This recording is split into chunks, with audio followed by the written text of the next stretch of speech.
guys, Whitney here, and welcome back to Whit's Kitch. Today I am taking you guys behind the scenes of my kitchen with an up close and personal look at my refrigerator. Now I'm gonna be honest, it is in its prime state right now. I got a bunch of groceries delivered last night from Milk and Eggs, my favorite farm to doorstep delivery service.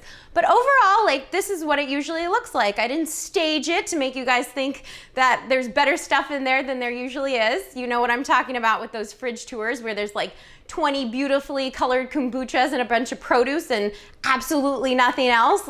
Where's the rest of your food? I guarantee you if you open the trash can, you're gonna see a bunch of takeout boxes. Am I right? All right, let's get started. So the top shelf of the fridge is all of my beverages. I've got some spa water here that I prepared yesterday.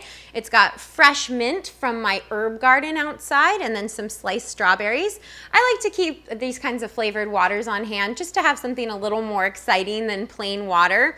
I can't drink a lot of things now that I'm pregnant that I usually like to drink, like kombucha or cold pressed juice or wine. So this is something that's a little bit more fun. Another fun flavored beverage are these LaCroix waters. So I recommend these to my clients who are trying to get off of soda.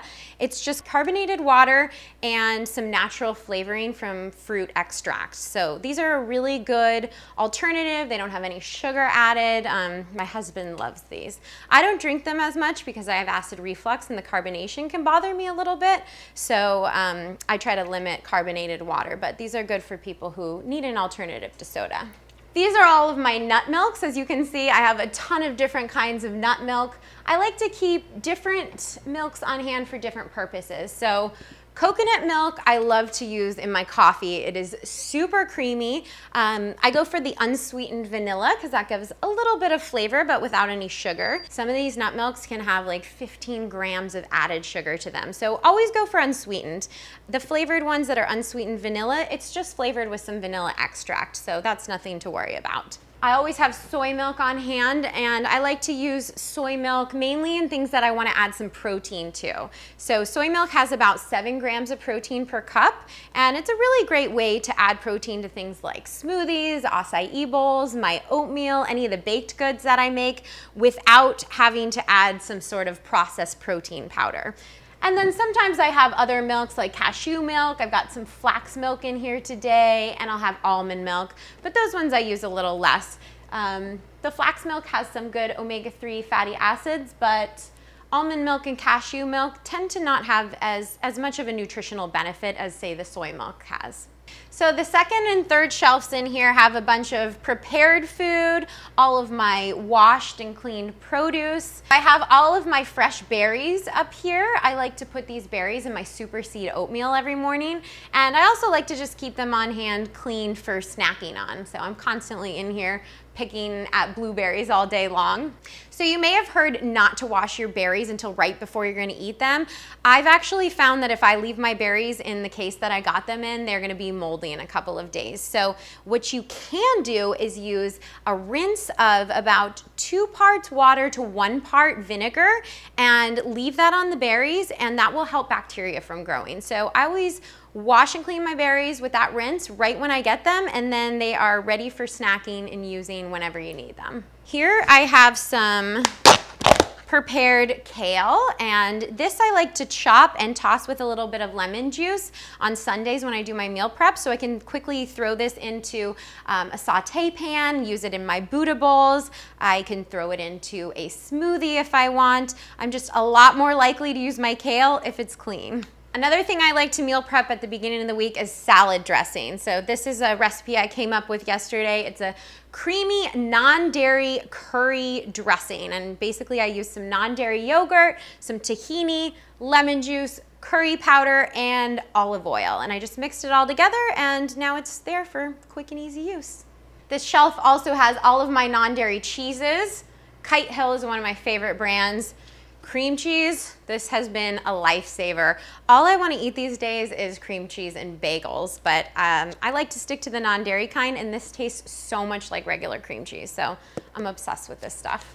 I also like Kite Hill's soft fresh cheese. So this can be used in salads. You can use it in like a lasagna instead of ricotta. It's really great multi-purpose non-dairy cheese. And all of the Kite Hill cheeses are made from almonds. Coming down to this shelf, we have all of our grains. I've always got some organic corn tortillas on hand for quick tacos, enchiladas. Got some whole grain pitas. I like to turn these into pita pizzas. I've got a lot of great pita pizza recipes on the blog. And some sprouted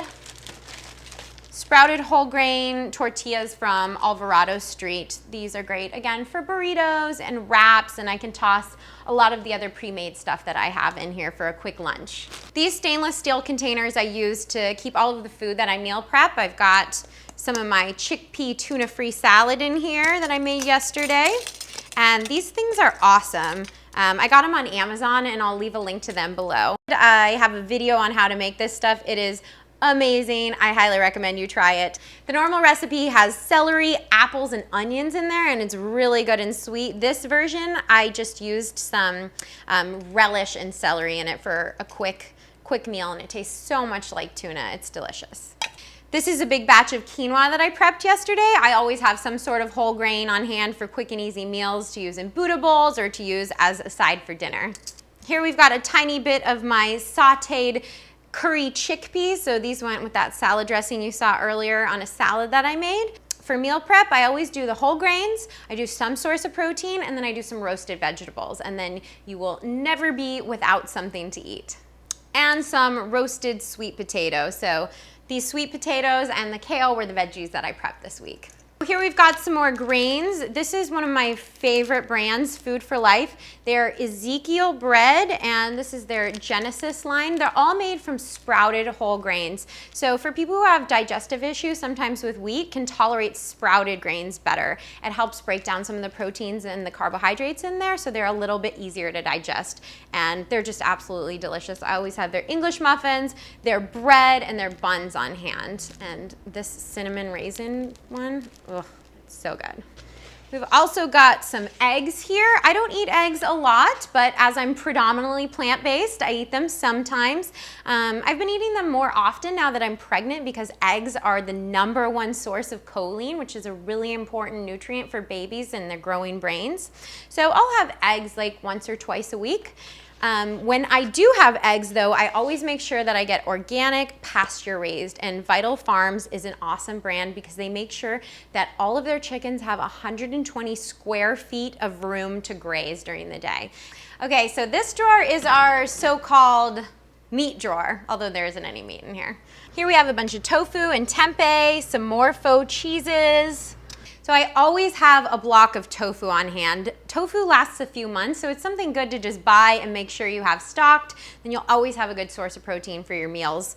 If you are afraid of soy, you need to check out my soy series. So tofu like this can be easily scrambled up to use in a veggie scramble. I'll add some turmeric to it. I have a really great recipe for that on the blog. You can also use this to make an eggless tofu egg salad sandwich. Tempeh is great for stir fries. I also like to slice this up really thin and do a tempeh bacon and use it on a TLT, tempeh lettuce and tomato sandwich. And I've got my Daiya cheeses right here. I use these on pizzas and lasagnas, spaghetti squash bakes.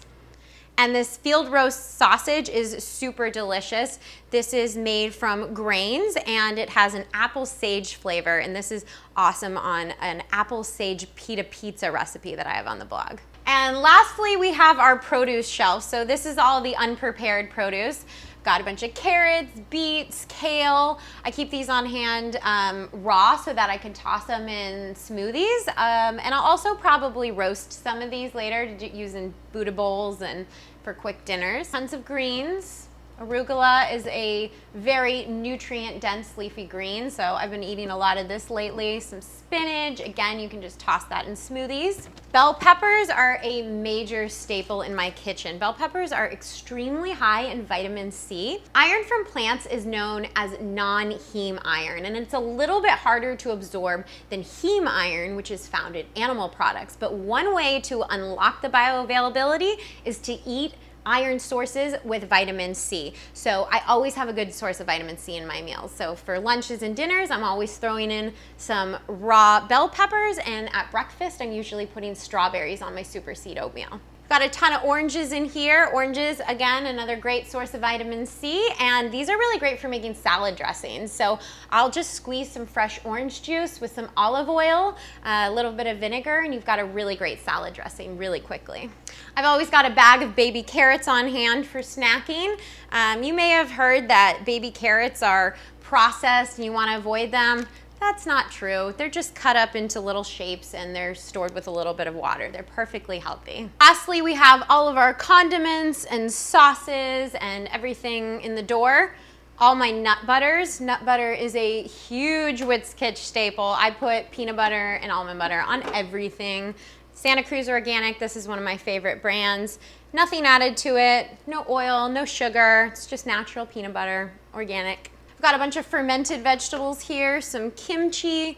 I like to get the white kimchi because I'm a wimp and I can't handle the spicy red one. Here's some sauerkraut made of beets. This stuff is really good on bean burgers. It's really yummy, again, to toss in Buddha bowls. You hear me saying Buddha bowls a lot. Got some tahini here. Tahini is made from roasted sesame seeds. So they grind them up and it's kind of like a nut butter and it gets really creamy. You can drizzle it over salads. You can drizzle it over some rice, some quinoa. And as you saw, I made some salad dressing using this. Always have organic salsa on hand for Mexican dishes. Mexican food is a huge staple in my diet. It's just so easy to make. You can just crack open a can of beans. I've got my corn tortillas on hand. It's perfect for quick meals. Marinara sauce, another staple in the kitchen. Quick dinners, all you have to do is boil up some pasta. Again, you can toss in some roasted chickpeas. You could cook up some tempeh and add the marinara sauce, some spinach. Great quick meal. Got some real maple syrup in here. Fun fact, maple syrup needs to be refrigerated. So unlike honey, you actually need to put this in the refrigerator after you've opened it or you've got a risk of contamination. A lot of people are afraid of sugar. I minimize sugar in my diet and try to get the most of it from real sources like fruits. But if you're gonna add sugar to something, you want to use the most minimally processed version. So I would much rather see you having maple syrup, honey, real organic raw cane sugar as opposed to using artificial sweeteners, which can mess with your microbiome. I also keep my ground flaxseed in here. Grinding exposes the omega-3 fatty acids that are in the flaxseed to air, heat, and light, which can all oxidize them. So you definitely want to keep them in the refrigerator. If they're whole flax seeds, you can keep them out on the counter. And that's my fridge. Thank you guys so much for watching. Any of the recipes and products that I mentioned in this video will be linked below. If you guys liked it, please give it a thumbs up and subscribe to my channel for more healthy original recipes and evidence-based nutrition information. I'm Whitney. Thank you guys so much for watching.